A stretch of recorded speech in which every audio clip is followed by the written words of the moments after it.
Hello my friends, and welcome back to another Baldur's Gate 3 weapon tier list and guide. Hope you're all doing well. Today we're continuing to cover the most powerful weapons type in Baldur's Gate 3, versatile weapons, including Battleaxes, Longswords, Tridents, and Warhammers. Many of the best weapons in the game are in this category. In part 1 of this video, I covered all of the versatile weapons in Act 1, and in this part we're going to cover all the ones in Act 2 and Act 3. And then at the end of this video, I will have covered in these tier lists every single weapon in Baldur's Gate 3, every single equipable item in Baldur's Gate 3, and every consumable item as well, which is pretty ridiculous to think about. In part 1, I already went over how we're rating these items and the definitions of each of the tiers, so let's just dive right in and start rating some versatile weapons. We're going to start with the Azer Warhammer, which is not a weapon normally obtainable during the game, but that you can pick up through an exploit. This is the weapon that belongs to the Azer, the small metal dwarf summon from the Conjure Minor Elementals spell. So you can get this either by being level 7 and casting that spell, or casting a scroll of Conjure Minor Elementals for the Azer, getting it arrested, and then recovering its weapon from the evidence chest. This isn't intentional, so it's definitely an exploit, but the weapon is not going to break the game or anything, so if you want to do this, I suggest doing it and just having fun with this Azer Warhammer. It is a weapon with no enhancement bonus that comes with a powerful bonus action ability that can be used at will. You can, as a bonus action, deal 1d10 damage to everything in a radius around you, basically everything in slightly larger than melee range. It's a 7-foot radius, and it deals 1d10 fire damage unless they pass a DC 15 con save. They also then catch fire, but it's not just normal fire for a d4 of damage, it's kind of super fire that does a d10 of damage every turn. So effectively you have a bonus action attack that does 2d10 fire damage in an AoE, which is worth giving up an enhancement bonus and any other bonus on your weapon for any character that really wants the AoE damage. Funny story about the Azer Warhammer, this is a bit of a side note, but I wasn't sure how to pronounce Azer, and unlike YouTube commenters, when I'm not sure how to pronounce a word, I go look it up rather than simply going berserk with rage. So I went to try to figure that out. Now, this is a made-up word, at least as used in Dungeons & Dragons. It's not a real word. So normally, or at least in the olden days, what I'd have done to learn how to pronounce this word is go on the Wizards of the Coast forums and get into a 20-page long forum argument with people about the etymology of the word. We probably wouldn't have made any progress there, but it would have been fun to waste the afternoon doing that.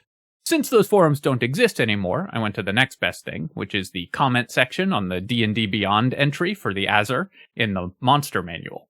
And while I didn't learn anything about how to pronounce the word, I did discover in the comments that people are incredibly attracted to the Azer. So if you were worried that the Baldur's Gate 3 community, or that the Dungeons & Dragons community wasn't horny enough before Baldur's Gate came out, don't worry. The horny was inside you all along.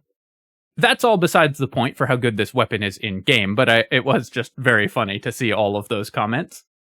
In-game, this is a pretty powerful weapon. While your actual weapon attacks with it aren't very good, the bonus action AoE damage is pretty excellent. And putting this on a character rather than on the summon gives you a lot more options for using it. Characters can be more mobile, they can more easily acquire additional bonus actions to activate it multiple times.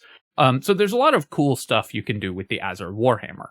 I'm going to give it A tier. Obviously, this is an exploit to acquire this weapon, so whether or not you want to use it is sort of up to you. But it's not one that I think breaks the game, and it does enable kind of a cool strategy with an AoE fire damage character. So, in my opinion, go ahead and just have fun with it, and it makes an interesting weapon for a character to run into melee with and start exploding. So, A tier for the Azer Warhammer. The Blade of Oppressed Souls. The Blade of Oppressed Souls is a +1 longsword available quite late in Act 2 that does a d4 of extra psychic damage on every attack. Now, a +1 weapon with a d4 of extra damage on every attack isn't that exciting at this point in the game, but isn't totally embarrassing. It's also psychic damage, which is relevant because there are ways to give enemies vulnerability to psychic damage, so a d4 of psychic damage is not a totally useless effect to have on a weapon, but certainly this is nothing exciting in its basic weapon form. It also comes with a short rest weapon action. Once per short rest, you can hit an enemy for your proficiency bonus in extra psychic damage on top of the plus d4 that you normally get.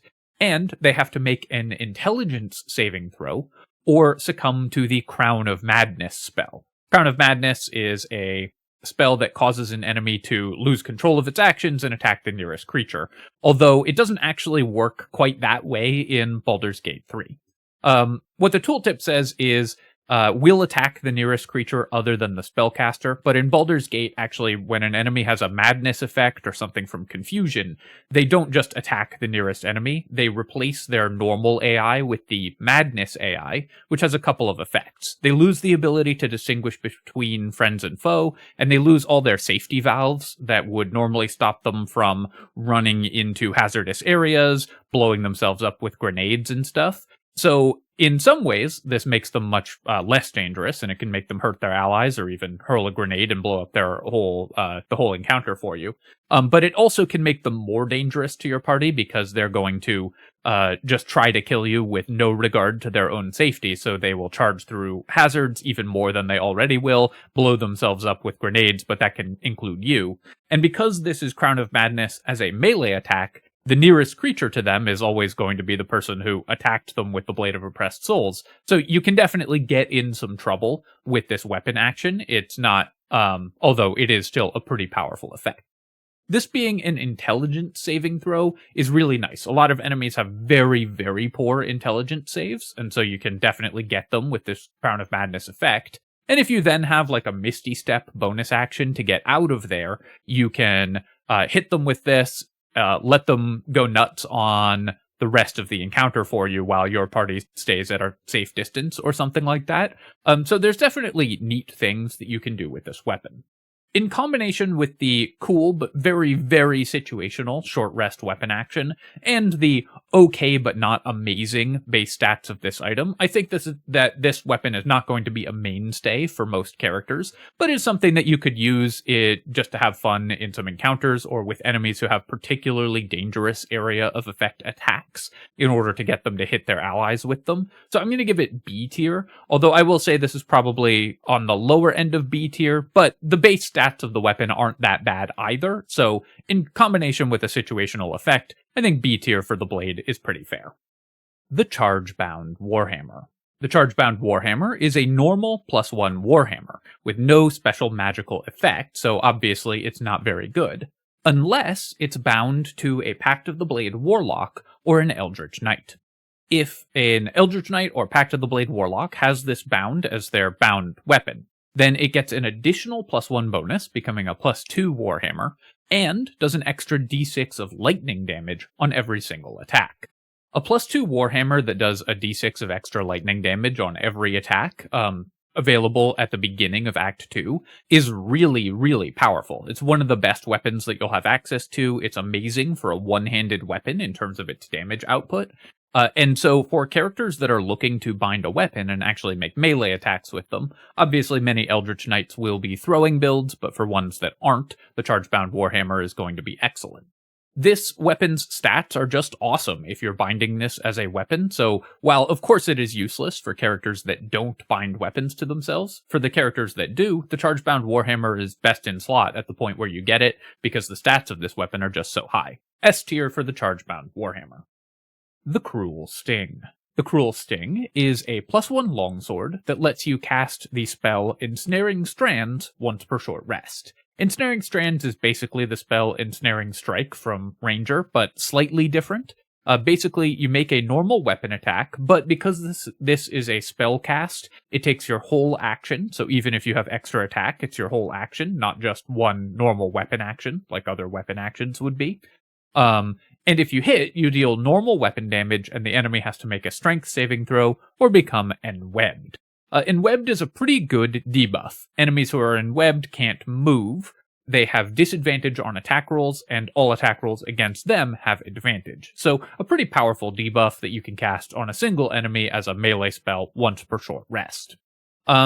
In addition to that, if you are a drow, or disguised as a drow when wielding this weapon, you deal an extra d4 of poison damage to restrained enemies. Restrained is a variety of conditions, including ensnared and webbed and a couple other things, but the main one, obviously, is that it works with the ensnare action from the Cruel Sting itself. So you can ensnare an enemy or enweb an enemy and then hit them for an extra d4 of damage if you are disguised as a drow, or if you yourself are actually a drow.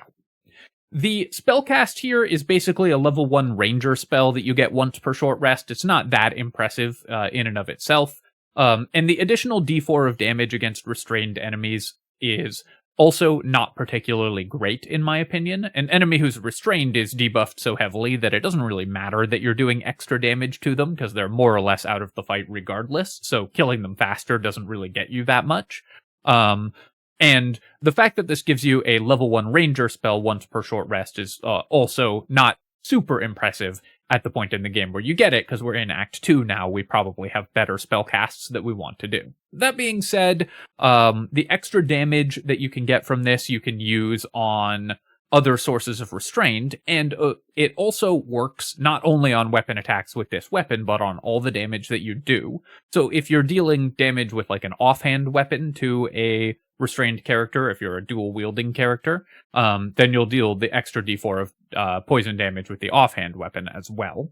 But mostly this is just giving you a level 1 ranger spell once per short rest, and a very situational bonus damage that only works against enemies that you don't really need bonus damage against. So I'm not that impressed with the Cruel Sting. I'm going to give it C tier because I think there are some cool things that you can do with it, but for the most part I think there are just better options. Ketheric's Warhammer. Ketheric's Warhammer is a +1 Warhammer that deals an extra d4 of psychic damage on every attack. It has no other special effects. This is just a normal +1 Warhammer with an extra d4 of damage, so honestly, at this point in the game, it is just not very impressive.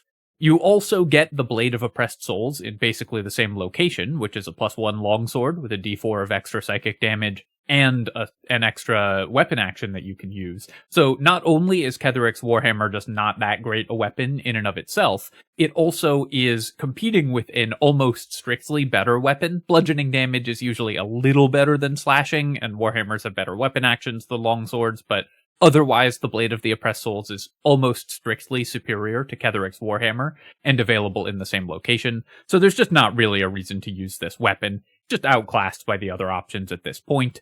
D tier. The Thermodynamo Axe. The Thermodynamo Axe is a +1 battle axe that whenever you deal damage with it, you gain 2 turns of heat. Heat is a special stacking effect. It can stack up to 7 times, and while you have any stacks of it, you take a d4 of fire damage every turn, but you can choose at any point to discharge the stacks, and then the next time that you will deal fire damage, you lose all your stacks of heat, and your fire damage is increased by that much.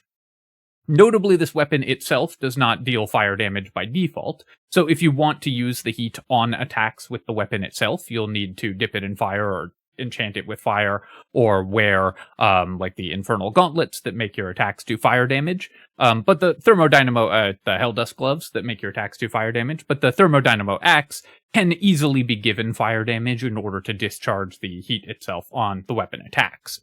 Since this is a battle axe, of course, it also comes with Cleave, so you can stack up to 7 turns of heat, and then use Cleave on multiple enemies for 7 additional damage on each of them, which is not amazing, but certainly not bad. One hidden downside of this weapon also, speaking of Cleave, is that the passive can only activate once per attack, no matter how many enemies that attack hits. So even if you use Cleave or are a Tiger Barbarian, you still only get 2 stacks of heat from the passive, no matter per attack. So for most characters, you can stack up 4 stacks of heat in a single round, but of course the more attacks you make, the better. And if you have other sources of heat, you can easily get up to 7 stacks of heat in a single round, and then discharge them in subsequent rounds for a bunch of bonus damage. As a +1 battle axe, this is not a particularly exciting weapon at this point, but the additional damage that you get from heat isn't bad. Dealing 7 extra damage every second turn on a heat build is something that's totally reasonable, and dealing 7 extra AoE damage every turn if you have stacked up enough items that generate heat, and then use Cleave or are a Tiger Barbarian or Elk Barbarian or something else that makes AoE attacks on every attack, then the Thermodynamo Axe can be reasonably powerful. For most characters, this is just not going to be any good. It's certainly not going to be better than just a default powerful weapon. But for specifically a heat convergence build that wants to use this to generate stacks of heat and then do AoE damage with them, which the axe itself gives you one option for doing, I think this is okay. And so I'm going to give it B tier because this is kind of an off-meta build. It's not what I would consider a very powerful build, but it does work, and the Thermodynamo Axe is a key part of that build working, so B tier. The +2 Longsword. The +2 Longsword is available as random loot from merchants, or random purchasable item from merchants. There's also a guaranteed one somewhere in Act 3. But obviously at this point in the game, we have better weapon options than a generic +2 weapon, so D tier for the +2 Longsword. And moving on to the first of the Act 3 weapons, the Blackguard Sword, which, yes, that is how you pronounce it. Blame the British, that's what I do. The Blackguard Sword is a +2 longsword that deals an extra d4 of necrotic damage on every attack. And when you hit an enemy with a smite, so if you're a paladin using smite, they have to make a con save or become dazed.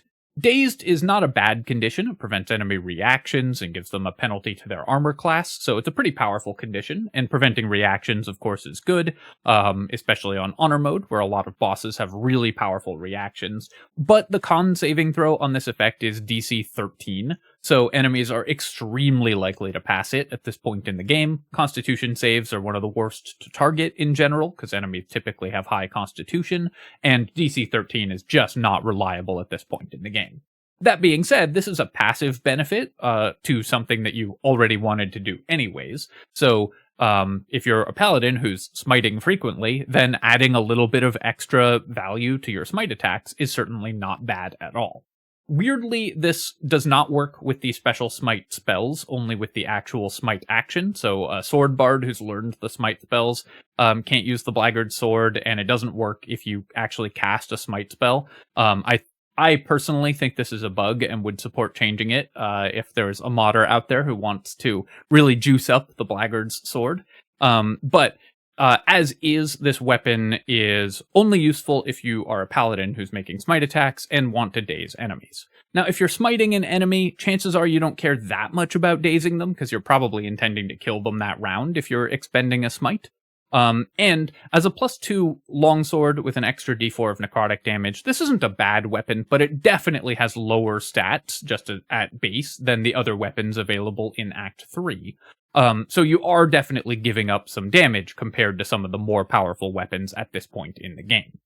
I'm going to give it B tier because passive benefit to something that you already want to be doing anyways is always a pretty good option and something that's definitely worth looking at. And for some encounters where you really don't want to trigger enemy reactions, the Blackguard Sword can be yet another way to try to pile disabling reactions onto an enemy in a way that doesn't cost you like a turn. Like, it's not like you're having to spend your turn casting Shocking Grasp and getting your casters killed to do this. The Paladin is doing the thing that they already wanted to do. So this can come in some encounters where enemies have particularly devastating reactions, or just be a fun option for a more darkness-focused paladin, but it does reduce your damage compared to the other super powerful weapons available in Act 3, so I'm going to give it B tier.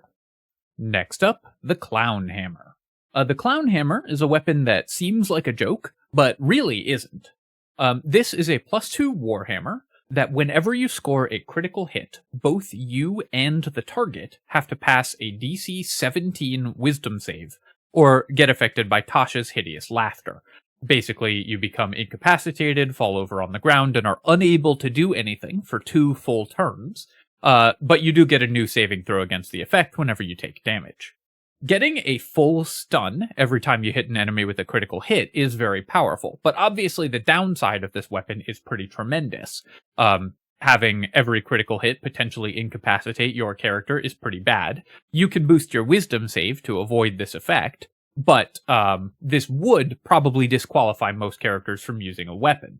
However, there is an item in the game that makes you immune to hideous laughter, the Clown Face Paint. So if you use the face paint, then until the end of your next long rest, you go around made up as a clown, and you're just immune to hideous laughter for the entire long rest. It doesn't take an item slot or anything, it doesn't take up your elixir slot or anything like that. And so you just effectively can get free immunity to Hideous Laughter, which is the effect of this weapon. This being a DC 17 wisdom save is also really nice. DC 17 is quite high, and so even late-game enemies will still fail pretty frequently against this. And it triggers passively every single time you get a critical hit with this weapon. Enemies have to make a DC 17 save or become stunned.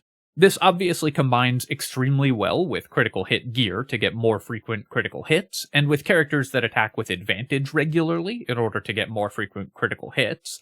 Especially notable for a Great Old One Warlock. Just like the Intransigent Warhammer, this provides a super powerful bonus effect on critical hits, which is what you already want if you're a Great Old One Warlock, you're already building for crit.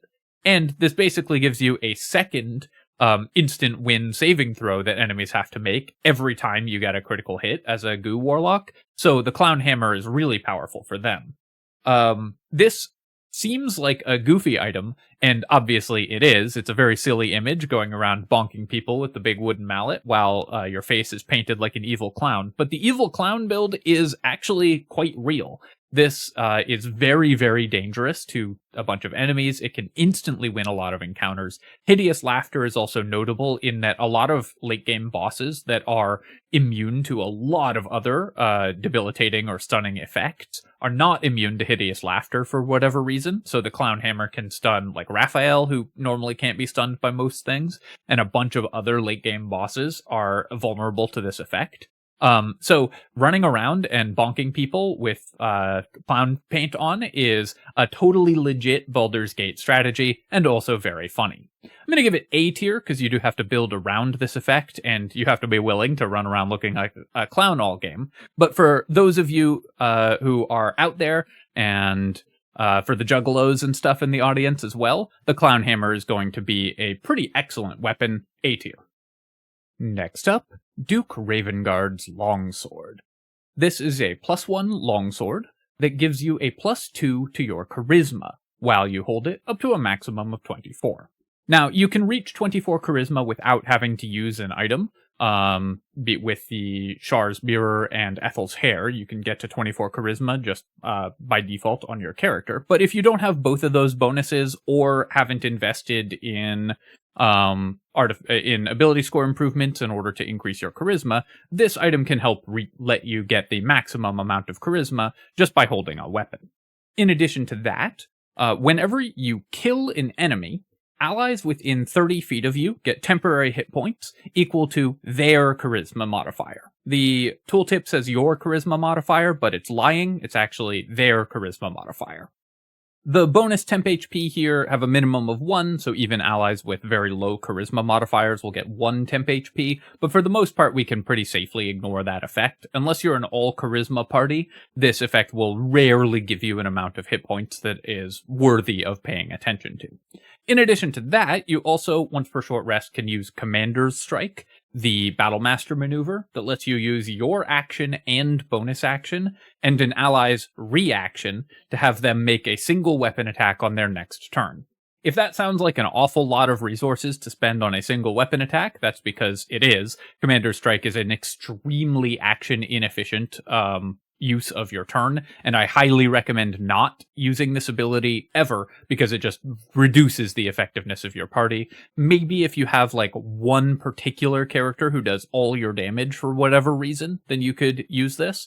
But for the most part, your character is much better off casting a real spell or making a normal weapon attack than activating Commander's Strike.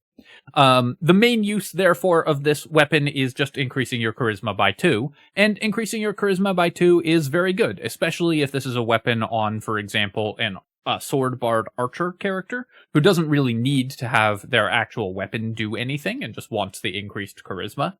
Then this can be very powerful on those characters. Since you can reach 24 charisma anyways, there are characters who want this effect that still won't be able to use it, but for any character that wants this effect and doesn't have Ethel's Hair and the Mirror fully maxed out, Duke Ravengard's Longsword is still quite good. I'm going to give it A tier because +2 charisma is often worth just spending your sword slot on, regardless of anything else that the weapon does, which is good because the weapon otherwise doesn't do anything.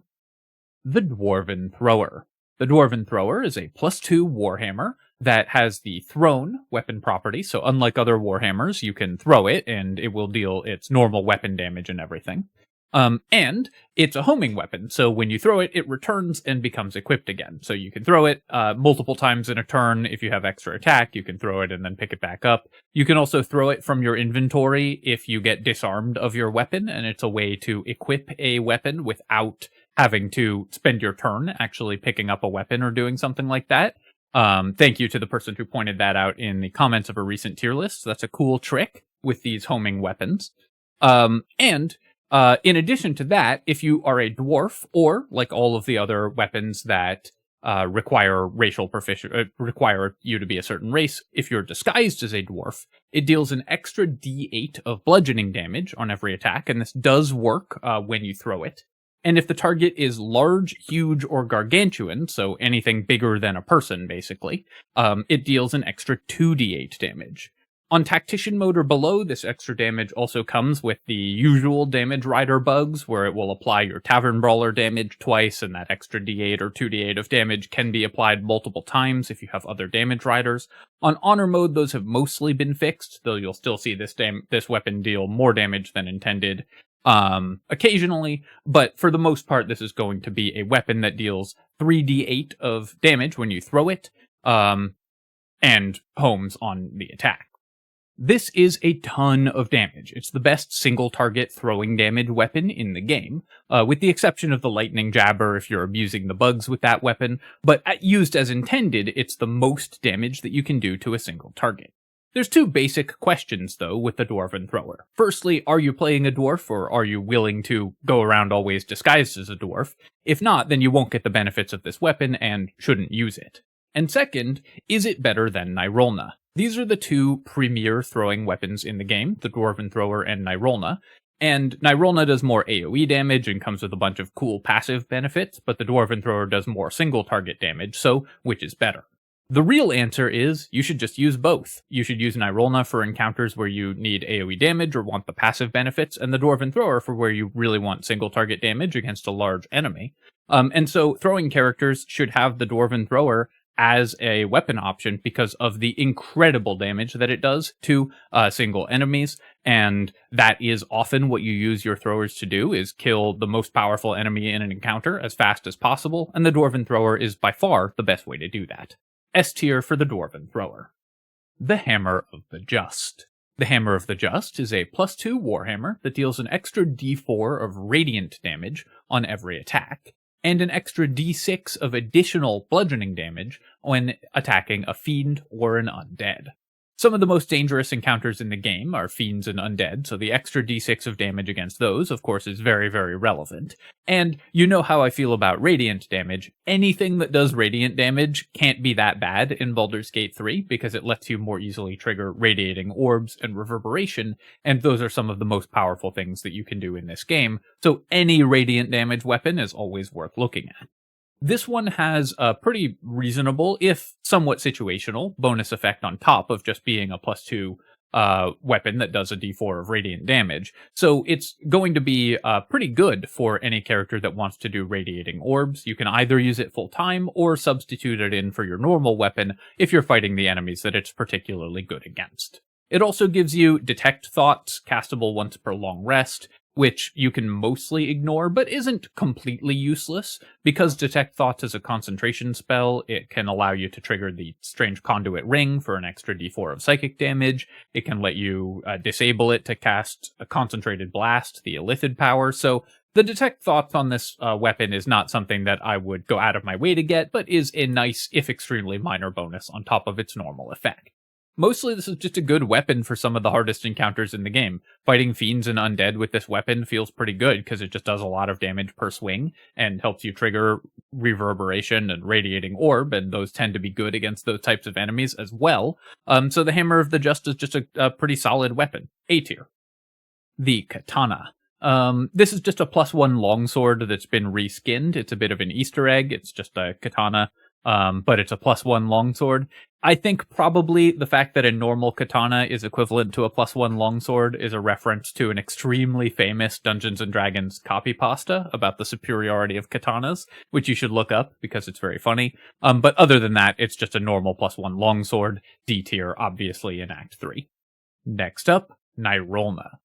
So in the Dwarven Thrower section, I said that these were the two premier throwing weapons in the game, and that you should use both of them depending on the encounter. But between you and me, don't tell the Dwarven Thrower, Nyrulna is definitely my favorite of the two weapons. It's a +3 Trident, and Tridents, we talked about in part 1, have a pretty good basic weapon action with disarm, so that adds a little bit of value to it just as a default weapon. And it does a d6 of extra thunder damage on every attack. Thunder damage is a great damage type because of reverberation and radiating orbs.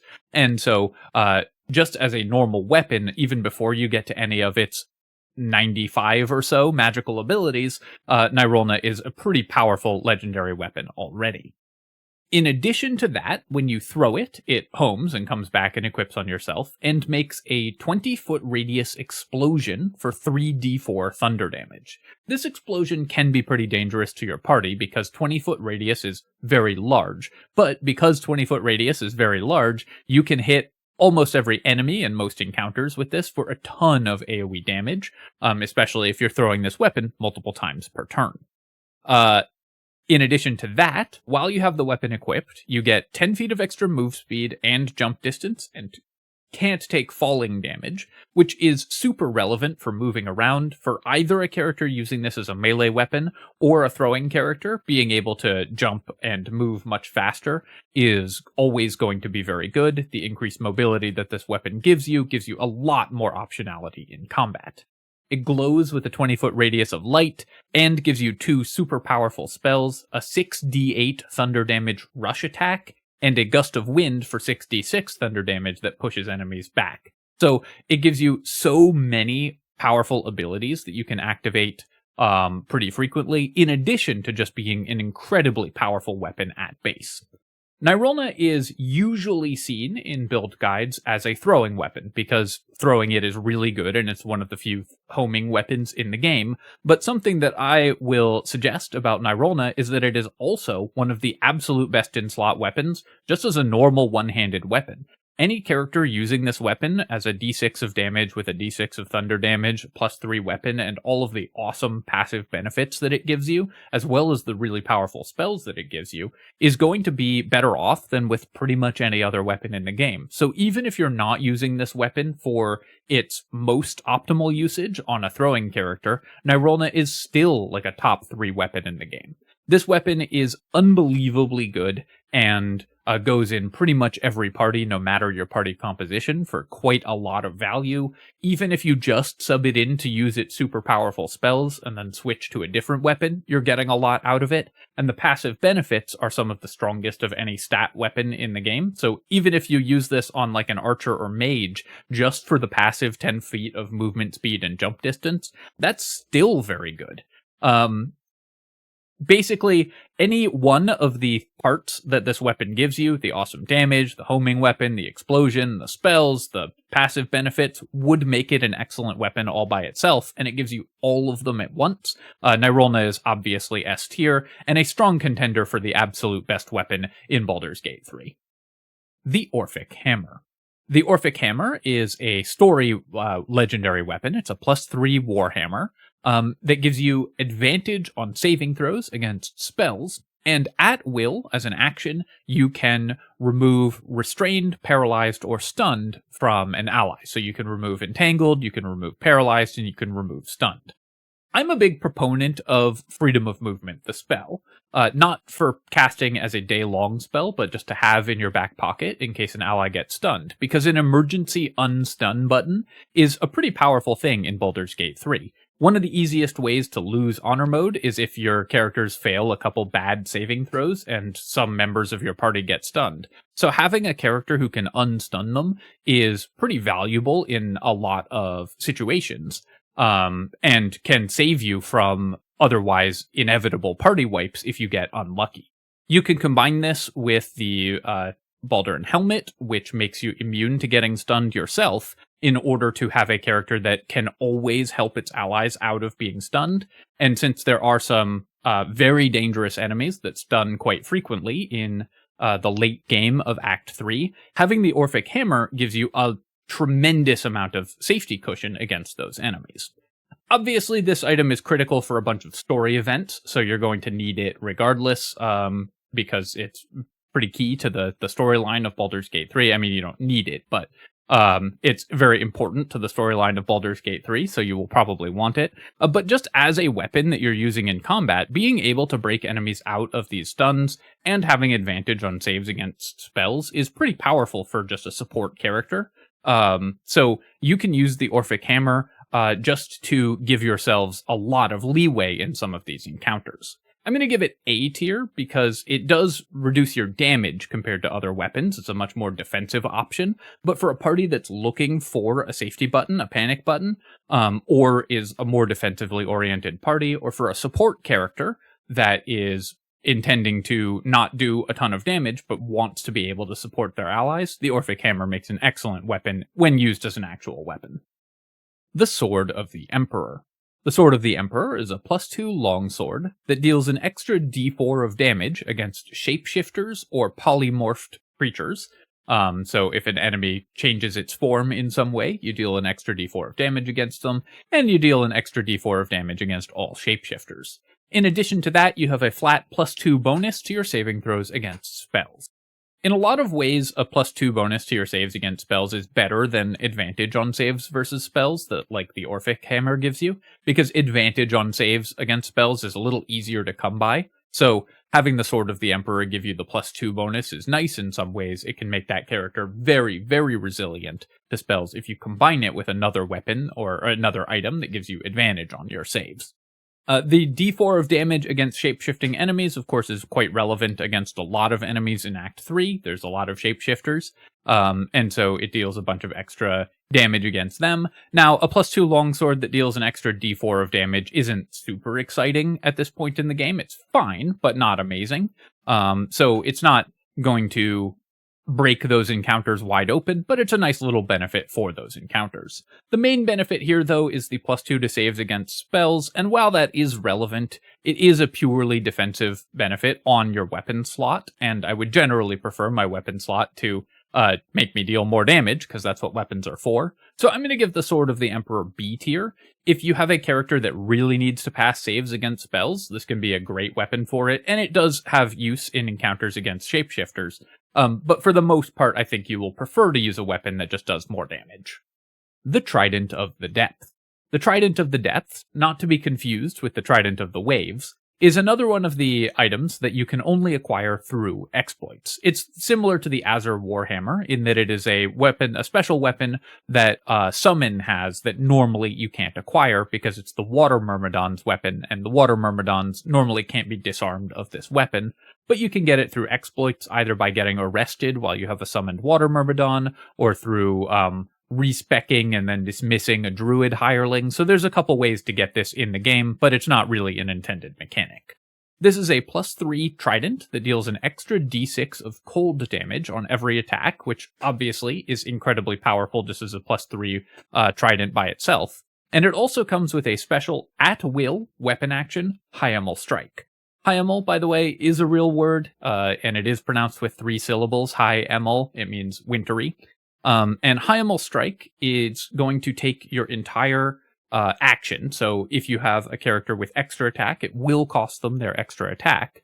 But you make an attack with normal weapon damage plus an extra d10 of cold damage. So it'll deal a d6 plus a d6 of cold plus a d10 of cold.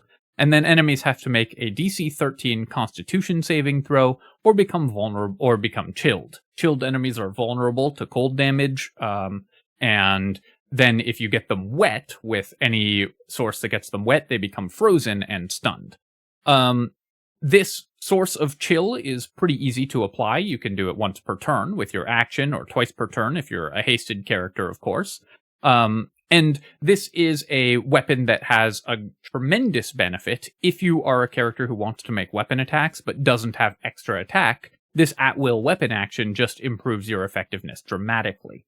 already as a +3 Trident that deals an extra d6 of cold damage, the Trident of the Depths would be nuts, which makes sense because this isn't a weapon you're supposed to be able to get. But for a character that doesn't have extra attack, this just buffs your character enormously. It also lets you pass out Chilled, which is a pretty powerful condition. DC 13 con save enemies will pass pretty regularly, but if they fail it, then you get to instantly stun them by hitting them with a water bottle or something, so that's pretty nice as well. So the Trident of the Depths obviously is super powerful.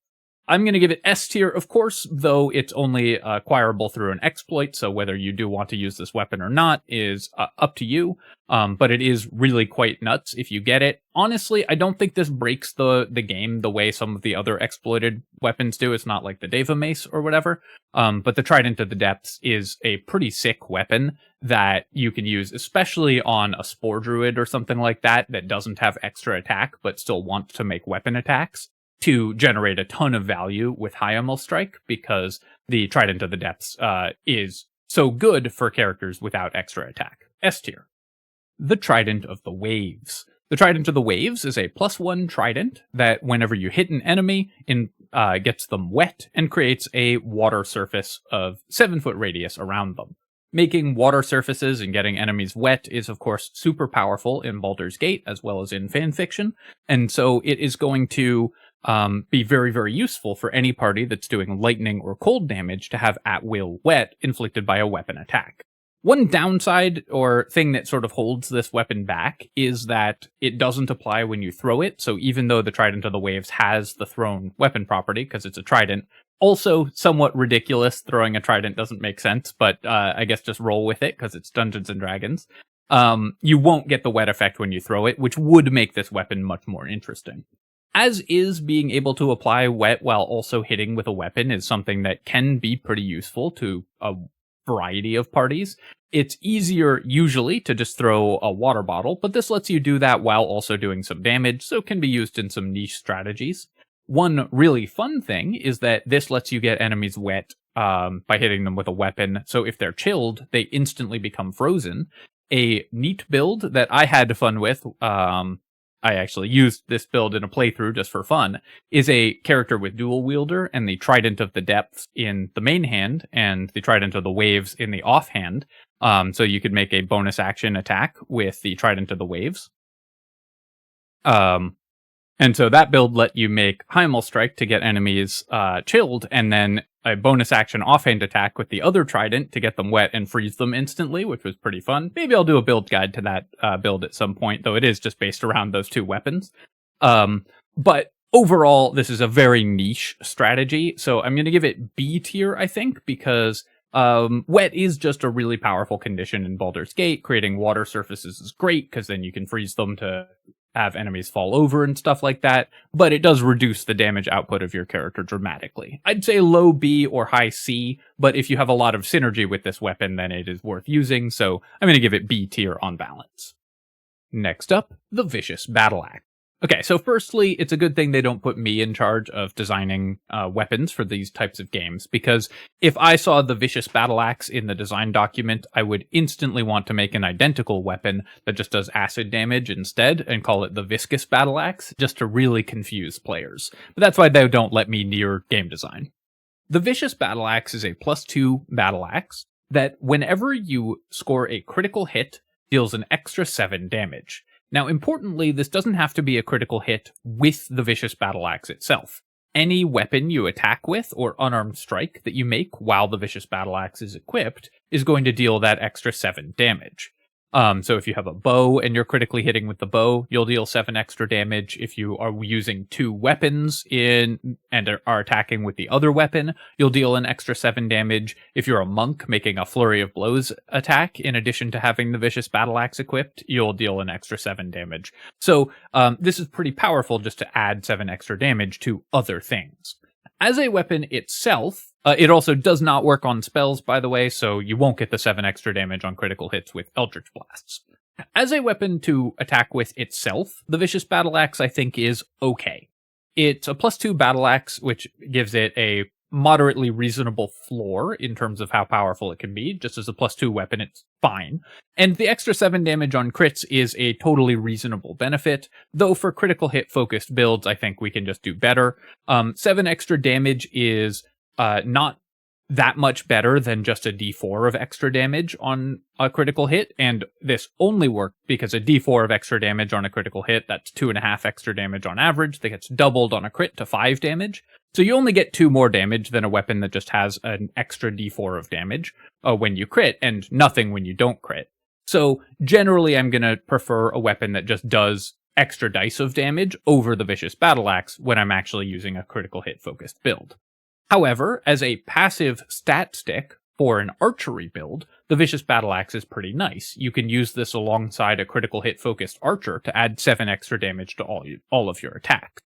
This does compete for this spot with the dagger that has the same effect, the Dolor Amaris, but the effects of both of them stack. So if you have both of them equipped, then you get plus 14 damage on every critical hit, which really starts to add up quite quickly. Now, to do that, of course, you need Dual Wielder, but Dual Wielder isn't a totally ridiculous choice on an archer, even though a hand crossbow character doesn't need it, and an archer is not going to be attacking with weapons. There are so many weapons that give you awesome passive benefits for an archer that Dual Wielder is actually a totally reasonable feat pick for them, just to benefit from the incredible passives that melee weapons give you, and the Vicious Battleaxe can slot in any dual-wielding archer build for that reason. I'm going to give it B tier because it's a fairly niche build and niche and very, very specific build that you have to build around. You need to be like an archer with dual wielder or a critical hit focused monk or something like that to really want the Vicious Battleaxe. But this weapon does have a decent number of uses, and if somebody has a really cool Vicious Battleaxe build, definitely do let me know in the comments, because I'm kind of looking for an excuse to bump this up from B to A tier, because the effect is so powerful, but I can't think of a lot of builds that actually want it, so let me know if you have one that you think is really good. And finally, for the Act 3 weapons, Voss's Silver Sword. Now, we already talked about this weapon in Act 1 because it's acquirable in Act 1, but because that changes the storyline significantly, I thought I would just talk about getting it in Act 3 as well. Obviously, the same weapon acquired in Act 1 is a lot better than it is in Act 3. Voss's Silver Sword is a +2 longsword that does a d4 of extra psychic damage, and a +1 d4 bonus to damage and attack rolls against Githyanki, aberrations, fiends, and elementals. And in Act 3 especially, these are a lot of the enemies that you're going to face, so having a d4 of extra damage and attack rolls against them is going to be awesome. You also get Wrathful Smite once per long rest, which is pretty irrelevant.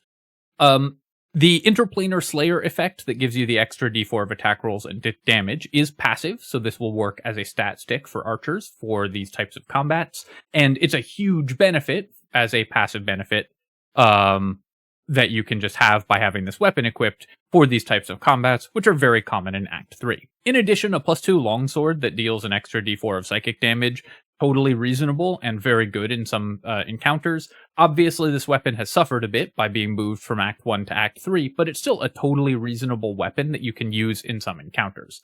If you get it in Act 3, I'm going to give it A tier, because by this point you will have more powerful sort of default options for just attacking with your weapon. But this weapon is obviously incredible in Act 1, because it's still really, really good 2 acts later in Act 3, and so this just goes to show how good it is when you get this weapon early. You'll bring this in usually as a passive weapon for an archer, or just for the encounters against enemies that it's particularly good against, and be very happy to do so. A tier. So, in Act 3, the characters using this type of weapon are now using some of the absolutely most powerful weapons in the entire game. Nyrulna and the Dwarven Thrower together make the duo that make throwing weapon characters absurdly broken in Act 3, even more broken than that strategy was already, and so the combination of getting some of the best weapons in the game and having some of the best stats in the game is what makes, just having one of the best strategies in the game, is what makes throwing weapon characters so powerful, so these are key to one of the best honor mode strategies out there. Falara Luv is still one of the absolute best weapons in the game because the Shriek ability is so ridiculously strong even later. And of course, as you get further on into Act 3, you get better at doing multiple instances of damage, so this weapon has just continued to increase in power level throughout the entire game, and Sing is still a very relevant buff ability. Voss's Silver Sword will still come in for some encounters against the enemies that it is useful against. The Orphic Hammer can help you break out of stuns against enemies who do that, and the Hammer of the Just is a quite good option for Radiating Orb builds. Ravengard's Longsword is good if you need a bonus to your Charisma, and you can build around the Clown Hammer or exploit the game to use the Trident of the Depths for a bunch of really cool options. Other than that, you still have a lot of great options at lower levels. Even B tier for the versatile weapons still has a lot of really cool and powerful weapons in it, so I highly recommend looking into this weapon set because pretty much any character can use it, and it has some of the absolute best weapons in the game. Alright, my friends, I hope that you have enjoyed this look at the versatile weapons in Baldur's Gate 3, and this look over the last several months at all of the weapons in Baldur's Gate 3. Definitely check out the other tier lists if you haven't. I will be doing a wrap-up project. I'll probably do the same thing I did for the items, where I do the 20 best weapons in each act. But I'll take a look at how I'm exactly going to structure that when I actually make that video. But of course, stay tuned for a larger summary of everything that we've learned when we look at every weapon in the game. Thank you, of course, for watching, and if you have enjoyed the video, then hit like and leave a comment. Helps me out with the algorithm. And of course, you can subscribe to my channel for more Baldur's Gate 3 analysis and other strategy game guides. And thank you so much for watching. I'll catch you next time.